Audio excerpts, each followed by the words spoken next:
کہ حضرت ام حبیبہ رضی اللہ تعالی عنہا جو حضور صلی اللہ تعالی علیہ وسلم کی زوجہ محترمہ ہیں، حضرت سیدنا امیر معاویہ رضی اللہ تعالی عنہ کی بہن ہیں، تو اس رشتے سے حضور صلی اللہ تعالی علیہ وسلم کے سالے ہوئے اور ہم سب ایمان والے کے ماموں ہوئے۔ ایک مرتبہ نبی اکرم رحمت عالم صلی اللہ تعالی علیہ وسلم ام المومنین حضرت ام حبیبہ رضی اللہ تعالی عنہا کے پاس تشریف لے گئے تو دیکھا کہ ام المومنین حضرت ام حبیبہ رضی اللہ تعالی عنہا اپنے بھائی حضرت امیر معاویہ رضی اللہ تعالی عنہ کا سر مبارک اپنے پائے مبارک پر رکھی ہوئی ہیں اور اسے بار بار بوسہ دے رہی ہیں۔ رسول اکرم صلی اللہ تعالی علیہ وسلم نے ملاحظہ فرمایا تو فرمایا کہ اے ام حبیبہ، کیا تم معاویہ سے محبت کرتی ہو؟ ام المومنین حضرت ام حبیبہ رضی اللہ تعالی عنہ فرماتی ہیں یا رسول اللہ کیوں نہیں، کیونکہ یہ میرا بھائی ہے۔ رسول اکرم صلی اللہ تعالی علیہ وسلم نے فرمایا کہ معاویہ سے اللہ و رسول بھی محبت فرماتے ہیں۔ تو حضرت سیدنا امیر معاویہ رضی اللہ تعالیٰ عنہ کی وہ ذات مبارک ہے کہ اللہ و رسول بھی ان سے محبت کرتے ہیں، اور جن سے اللہ و رسول محبت کرتے ہیں ہم اہل سنت ان سے محبت کرتے ہیں۔ حضرت سیدنا امیر معاویہ رضی اللہ تعالیٰ عنہ کے بارے میں نبی اکرم رحمت عالم صلی اللہ تعالیٰ علیہ وسلم نے دعا فرمائی۔ حضرت عبد الرحمن ابن ابو عمیرہ رضی اللہ تعالیٰ عنہ فرماتے ہیں کہ رسول اللہ صلی اللہ تعالیٰ علیہ وسلم نے حضرت سیدنا امیر معاویہ رضی اللہ تعالیٰ عنہ کے بارے میں فرمایا کہ اے اللہ معاویہ کو ہدایت والا اور ہدایت دینے والا بنا دے۔ اب اندازہ لگائیں جس کے بارے میں رسول اکرم صلی اللہ تعالیٰ علیہ وسلم نے دعا فرمائی ہے کہ اے اللہ معاویہ کو ہدایت والا بنا دے، کیا وہ گمراہ ہو سکتا ہے؟ وہ بد مذہب ہو سکتا ہے؟ وہ بددین ہو سکتا ہے؟ نہیں، بلکہ جس کے بارے میں رسول اکرم صلی اللہ تعالیٰ علیہ وسلم نے دعا فرما دی بے شک وہ ہدایت والا ہے، ہدایت پر ہے۔ اور یہی نہیں بلکہ رسول اکرم صلی اللہ تعالیٰ علیہ وسلم نے ان کے حق میں دعا فرمائی کہ اے اللہ معاویہ کو ہدایت والا بنا دے اور ہدایت دینے والا بھی بنا دے۔ ہدایت پر تو ہے ان کے ذریعے لوگوں کو ہدایت ملے ایسا بنا دے۔ ہم اہل سنت کو حضرت سیدنا امیر معاویہ رضی اللہ تعالیٰ عنہ سے ہدایت مل رہی ہے کہ ہم تمام صحابہ کرام رضوان اللہ تعالیٰ علیہ مجمعین سے محبت کرتے ہیں، اور صحابی رسول حضرت سیدنا امیر معاویہ رضی اللہ تعالیٰ عنہ سے بھی محبت فرماتے ہیں۔ اور ایک دعا اور حضرت ارباد ابن زاریہ رضی اللہ تعالیٰ عنہ فرماتے ہیں کہ رسول اکرم صلی اللہ تعالیٰ علیہ وسلم نے حضرت امیر معاویہ رضی اللہ تعالیٰ عنہ کے بارے میں دعا فرمائی کہ اے اللہ معاویہ کو کتاب یعنی قرآن مقدس کا علم عطا فرما، قرآن مقدس کا علم عطا فرما اور حساب کا علم عطا فرما اور انہیں عذاب سے بچا۔ اب اندازہ لگائیں، اس حدیث پاک کا غور کیجئے، قرآن مقدس کا علم عطا فرما۔ حضرت عبداللہ ابن عباس رضی اللہ تعالیٰ عنہ کی بارگاہ میں چلو، حضرت عبداللہ ابن عباس رضی اللہ تعالیٰ عنہ مفسر قرآن ہیں، سب سے اول سب سے بڑے مفسر قرآن ہیں۔ حضرت عبداللہ ابن عباس رضی اللہ تعالیٰ عنہ وہ صحابی رسول ہیں جنہوں نے سب سے پہلے قرآن مقدس کی تفسیر کی ہے۔ وہ فرماتے ہیں کہ حضرت معاویہ رضی اللہ تعالیٰ عنہ مجتہد ہیں، اتنے بڑے عالم ہیں کہ قرآن مقدس اور احادیث مبارکہ سے مسائل نکالتے ہیں۔ کون کہہ رہا ہے؟ یہ حضرت عبداللہ ابن عباس رضی اللہ تعالیٰ عنہ فرماتے ہیں کہ مجتہد ہیں۔ مجتہد آج تو اس پر پابندی لگ گئی ہے، کوئی نہیں مجتہد بن سکتا۔ مجتہد تو حضرت سیدنا امام اعظم ابو حنیفہ تھے، اور ان سے پہلے حضرت سیدنا امیر معاویہ رضی اللہ تعالیٰ عنہ تھے۔ اب کوئی نہیں بن سکتا۔ حضرت سیدنا امیر معاویہ رضی اللہ تعالیٰ عنہ مجتہد بھی ہیں، تو اللہ کے حبیب صلی اللہ تعالیٰ علیہ وسلم نے ان کے بارے میں دعا کی ہے، اے اللہ معاویہ کو کتاب یعنی قرآن مقدس کا علم عطا فرما، اور حساب کا علم عطا فرما، اور عذاب سے بچا۔ اب اندازہ لگا لیں، جس کے لیے رسول اللہ صلی اللہ تعالیٰ علیہ وسلم نے عذاب سے حفاظت کی دعا کی ہو، کیا وہ جہنم میں جائے گا؟ کون سنی ہے، اہل سنت ہے، جو یہ کہے معاذ اللہ کہ حضرت معاویہ رضی اللہ تعالیٰ عنہ اسلام پر نہیں ہے، فسق و فجور میں ہیں، کوئی سنی عقیدہ نہیں رکھ سکتا، اس لیے کہ رسول اکرم صلی اللہ تعالیٰ علیہ وسلم نے انہیں جنتی فرمایا ہے اور عذاب سے حفاظت کی دعا فرمائی ہے۔ حضرت سیدنا امیر معاویہ رضی اللہ تعالیٰ عنہ کی شان بہت ہی بلند و بالا ہے۔ رسول اکرم صلی اللہ تعالیٰ علیہ وسلم نے ایک حدیث فرمائی جس میں پہلے خلفائے کرام حضرت سیدنا ابو بکر صدیق رضی اللہ تعالیٰ اور پھر حضرت سیدنا عمر فاروق اعظم رضی اللہ تعالیٰ اور پھر حضرت سیدنا عثمان غنی رضی اللہ تعالیٰ اور پھر حضرت سیدنا مولا علی شیر خدا رضی اللہ تعالیٰ عنہ کے فضائل مناقب بیان کیے، اور پھر آخر میں حضرت سیدنا امیر معاویہ رضی اللہ تعالیٰ عنہ کے بارے میں فرمایا کہ میری امت میں معاویہ بڑے علم والے ہیں۔ کیا فرما رہے؟ رسول اکرم صلی اللہ تعالیٰ علیہ وسلم فرماتے ہیں معاویہ میری امت میں بڑے علم والے ہیں، اور بڑے حلم والے ہیں، اور بڑے سخاوت والے ہیں۔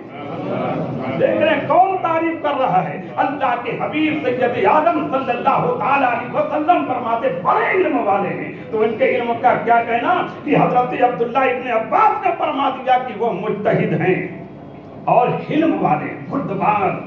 کوئی اگر ان کے سامنے بھی ان کو برا کہہ دیتا تھا تو سب نیچے کیے رہتے تھے، ٹھیک ہے تم نے جو کہا وہ تمہیں ملے گا، اور میں جو ہوں مجھے ملے گا، تم کہو مجھے، لیکن جواب نہیں دیتے تھے۔ کہ بڑے بردبار، صبر والے اور سخاوت والے۔ کون کہہ رہا ہے؟ اللہ کے حبیب سید عالم صلی اللہ تعالیٰ علیہ وسلم فرماتے ان کی سخاوت دیکھنا ہے تو سیدنا امام حسن رضی اللہ تعالیٰ عنہ سے پوچھئے۔ ایک مرتبہ حضرت سیدنا امام حسن رضی اللہ تعالیٰ عنہ حضرت سیدنا امیر معاویہ رضی اللہ تعالیٰ عنہ کے پاس تشریف لے گئے۔ حضرت سیدنا امیر معاویہ رضی اللہ تعالیٰ عنہ نے فرمایا کہ آج میں آپ کو اتنا دوں گا، اتنا دوں گا، اتنا نذرانہ پیش کروں گا کہ اس سے پہلے میں نے نہ کسی کو دیا ہے اور نہ دوں گا۔ حضرت سیدنا امیر معاویہ رضی اللہ تعالیٰ عنہ نے اس وقت حضرت سیدنا امام حسن رضی اللہ تعالیٰ عنہ کو 4 لاکھ درہم عطا فرمائے۔ کتنا؟ 4 لاکھ۔ اور حضرت سیدنا امام حسن رضی اللہ تعالیٰ عنہ نے وہ نذرانہ قبول بھی فرمایا۔ غور فرمائیں، سیدنا امام حسن رضی اللہ تعالیٰ عنہ وہ ہیں جو حضرت سیدنا امام حسین رضی اللہ تعالیٰ عنہ کے برادر محترم ہیں۔ اگر حضرت سیدنا امیر معاویہ رضی اللہ تعالیٰ عنہ میں ذرا سا بھی فسق ہوتا، شریعت کے خلاف کچھ بھی دیکھا ہوتا تو ہرگز ان کے نذرانے کو قبول نہ فرماتے، جان دے دینا گوارا کر لیتے، لیکن ان کا نذرانہ ہرگز قبول نہ فرماتے۔ حضرت سیدنا امام حسن رضی اللہ تعالیٰ عنہ نے 7 مہینے خلافت فرمائی، اور پھر حضرت سیدنا امیر معاویہ رضی اللہ تعالیٰ عنہ سے صلح کر لی اور خلافت سے دستبردار ہو گئے۔ اور کیوں نہ ہو کہ یہ رسول اکرم صلی اللہ تعالیٰ علیہ وسلم کی پیشین کوئی تھی۔